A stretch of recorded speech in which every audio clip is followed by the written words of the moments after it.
also to help you and support you the initiatives of WynActive and Wyndham City.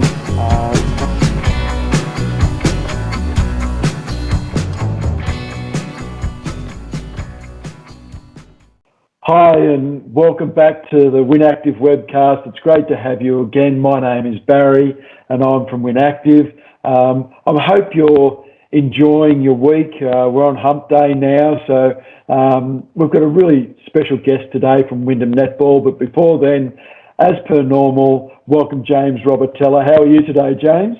Yeah, really good, Barry. Once again, fantastic to join you this afternoon and have a bit of a chat on our Windham webcast. And I always really enjoy the opportunity to have a chat with our community sports representatives. And as we know, netball is one of the most popular sports in Windham. And it's fantastic to have Fiona Cook, President of the Wyndham Netball Association, join us. Welcome, Fiona. Thank you for having me. It's great to have you on board, Fiona. And just before we started recording, you talked about the number of people and teams that Wyndham Netball services or facilitates.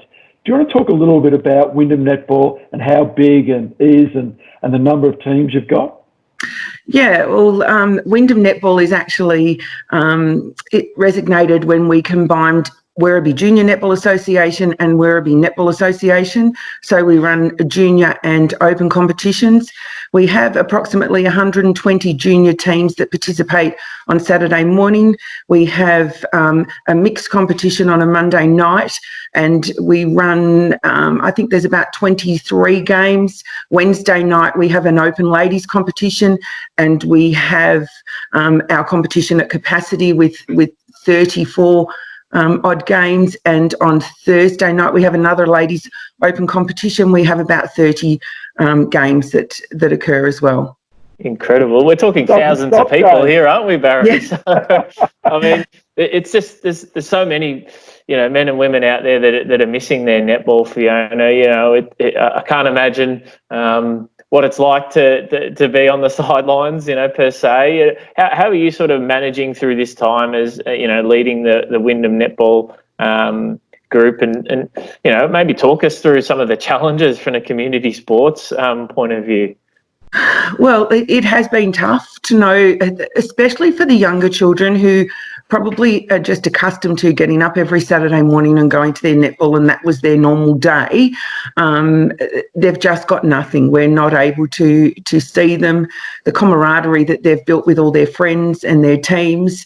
It's really sad to see that they're not out there being as active as Eagle Stadium always is. It's a very big hub on a Saturday morning, not only with the netball but the basketball, but there's people everywhere. The night competitions, well, we're adults, so it's probably a little bit easier for us, and some of them are enjoying the break, some of them are missing the camaraderie again. But yeah, look, we just want to get back on the court and play the game that they love. I'm absolutely sure they do. What about from an association point of view? What are some of the challenges you've had in this crisis?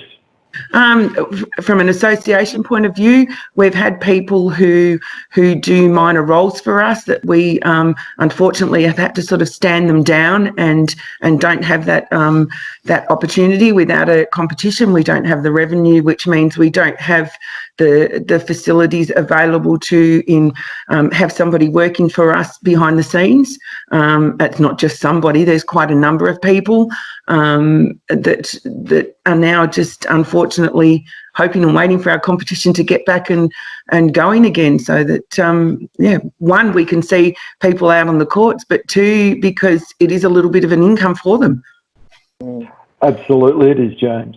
Yeah, and look, I'm sure there's hundreds of volunteers as well that are part of Wyndham Netball, and we're in the midst of Volunteer Week, and it's a shame that we can't have them at the forefront of what they love doing, Fiona. But maybe talk us a bit about what your volunteers mean to Wyndham Netball and the important role they'll play when things come back to somewhat normal. Well, obviously it starts at the association level. All of our board members are volunteers, and then we go down to the clubs and teams where the coaches, majority of the coaches and team managers and that are parents and associates of the players, and they again are volunteers. So we're missing that opportunity to have this community of netball happening.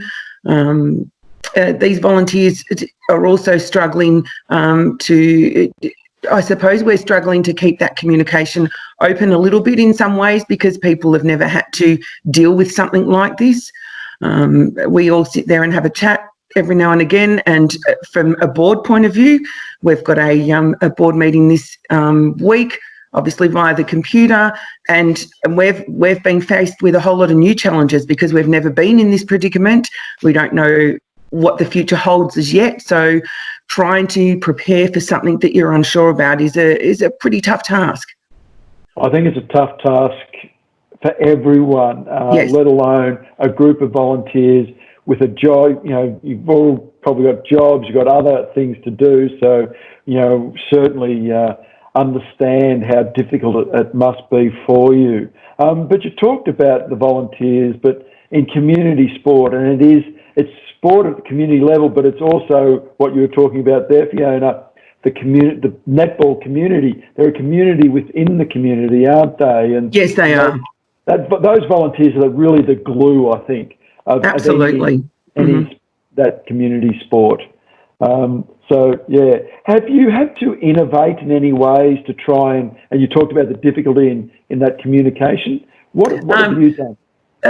Well, as a board, we've had a few conversations regarding it. We do have some club level coaches, quite experienced coaches that have been offering like individual one-on-one training sessions, because that's what they're allowed to do at the moment. We've also often on our social media been linking to things like NetFit, which is a group of ex-Australian elite players that have a connection with Netball Victoria, Netball Australia, and run a program. So we've been encouraging a lot of the younger players or not just younger players, a lot of the players to have a look at it, because it just gives them a little bit of a fitness regime, and a lot of links to different websites that just give you a few little fundamental drills that they can at least hold a ball and get some sort of feel for it. In isolation, they've been able to do it on their own. Yeah, I'm aware of the NetFit program, and I suppose this time, Fiona, is, it's a chance to get a bit creative, and hopefully off the back of this, there'll be ways to support netballers even more so than just on the court. And like you said, I'm sure you're hoping for the days where being on the court is reality once again, but. It's an interesting time for all in that space, Barry. It certainly is. Is there any word, have you heard anything, Fiona? I know that from our perspective at WynActive, we know as much as the general public and we wait for the Premier's announcements, but are you hearing anything from Netball Victoria? More or less, that's exactly what they're saying as well. They're waiting on the government announcements and things like that. Well, for Wyndham Netball Association, we're really tied to our competition won't start until Eagle Stadium is allowed to be operating again. We can certainly look at different ways of training and things like that, and at the moment we're looking at modified options that might occur in the short space of time that we might be given once things go back. But until you have the facility available to run these competitions, our hands are tied. But we're in the background, we're doing lots of work to work out some good and fun ways that we can get everyone participating, because we understand when it does eventually come back, it won't be the way it was. And we're looking at opportunities to throw a few different options around, and just get people out there enjoying themselves and playing a bit of netball again. And I can guarantee you, Fiona, that Rod and the Eagle Stadium team and all of us at WynActive are working very hard behind the scenes too, because we want you back at Eagle Stadium, that's for sure. Yeah. Playing netball, we want the basketball, the badminton, the table tennis, or everyone back there. It's such an important sporting hub, really, isn't it? It is, and it's a great place to be on a Saturday. With all the young kids running around on the court having fun, and and even from a coaching point of view, I've got my own club, but even the opposition players that I've met through our rep programs and that, just to catch up with them or sit and have a chat with parents that you haven't seen for a while, it's really nice, and it's just our normal on a Saturday, which we don't have at the moment. Yeah. James, from a council point of view, Wyndham Netball is a very important association. How do you see Wyndham Netball and the role they play within the community? Well, I think we started our conversation today and highlighted how many people are being active, and I think netball is going to continue to be a sport of choice for a lot of men and women out there, and it's about continuing to provide those opportunities through the great facilities at Eagle Stadium, but also thinking about how other ways in which we can support clubs and associations to get more people playing, and that might be new members that have never played the game of netball before, and thinking about innovative ways to run some introductory programs. And I think on the back of this, council, WynActive, the associations, the clubs there's a real opportunity to collaborate and potentially come up with some new ideas that, we can just trial some things and see if they work. And I'm really excited by that because off the back of this, I think it's a real win-win opportunity to try and get as many people active. And whether it's through netball or basketball or other sports, that's the sort of opportunities that we're keen to explore. So, I very much hope that we can get people playing some more netball, and it is one of our most renowned sports worldwide, and I'm sure everyone is missing it out there. Fiona, 100% what James said, and netball does play such an important part of our community and our life here in Australia. And I'll put my hand up. I'm an ex-player/coach of netball, so just really, really enjoy and love the sport. Likewise, Barry. I also enjoy my social mixed netball. So I'm guilty of the stepping rule. I think I break that one a fair few too many times, but I'll get it eventually. So it's definitely a sport. If you haven't tried it, whoever you are, it's incredible, and it's very uplifting team sport. So I agree.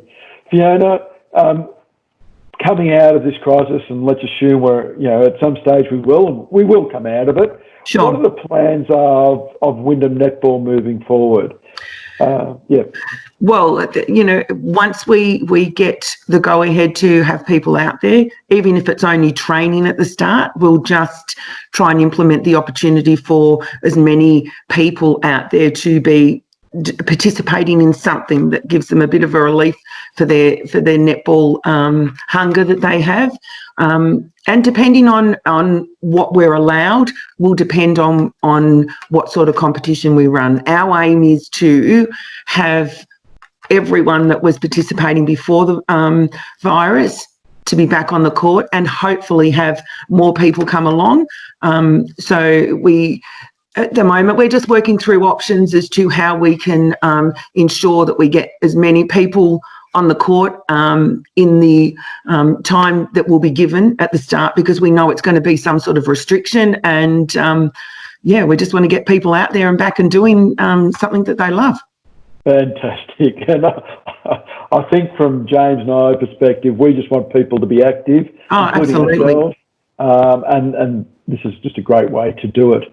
So here on the WynActive webcast, we like to focus on the positive.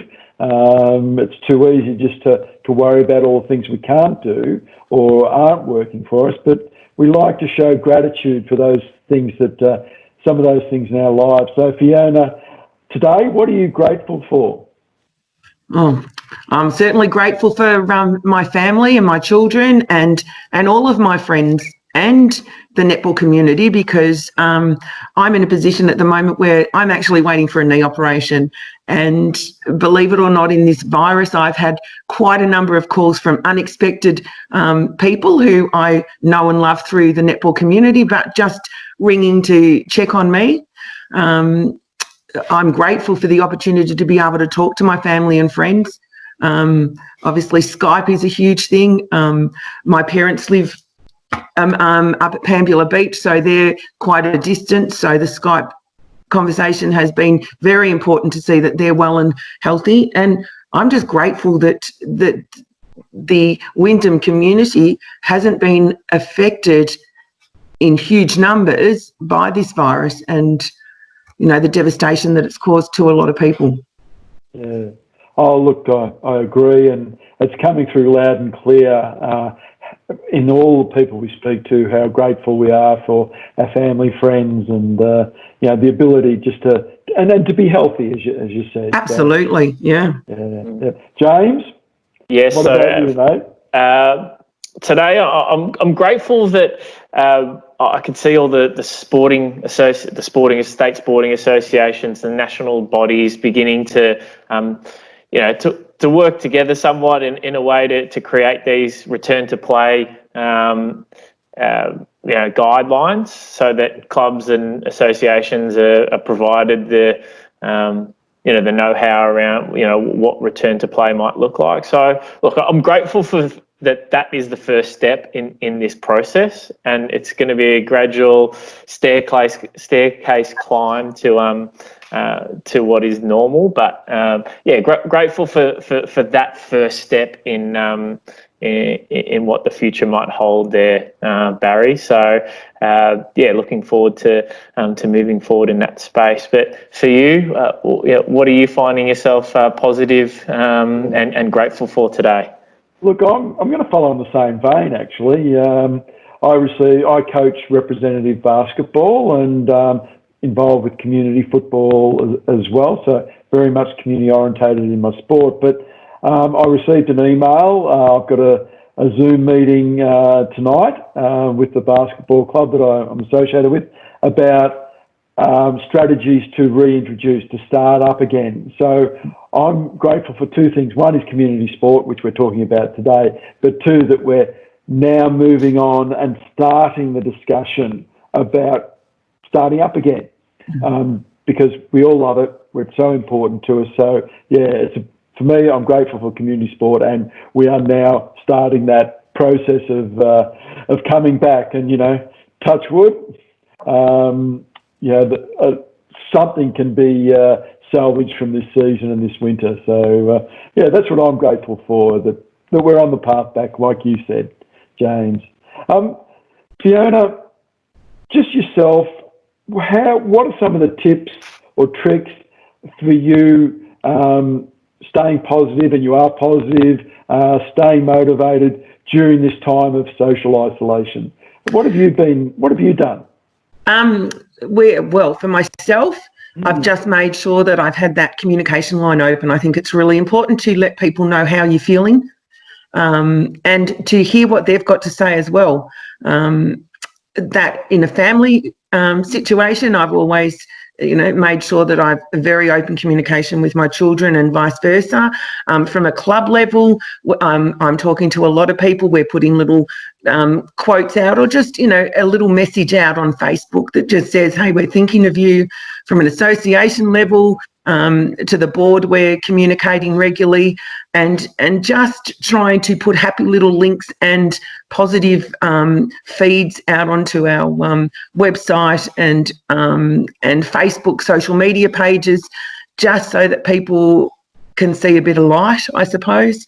And we've also made sure that we're communicating that we are there. We don't have to be seeing you to be doing something with you.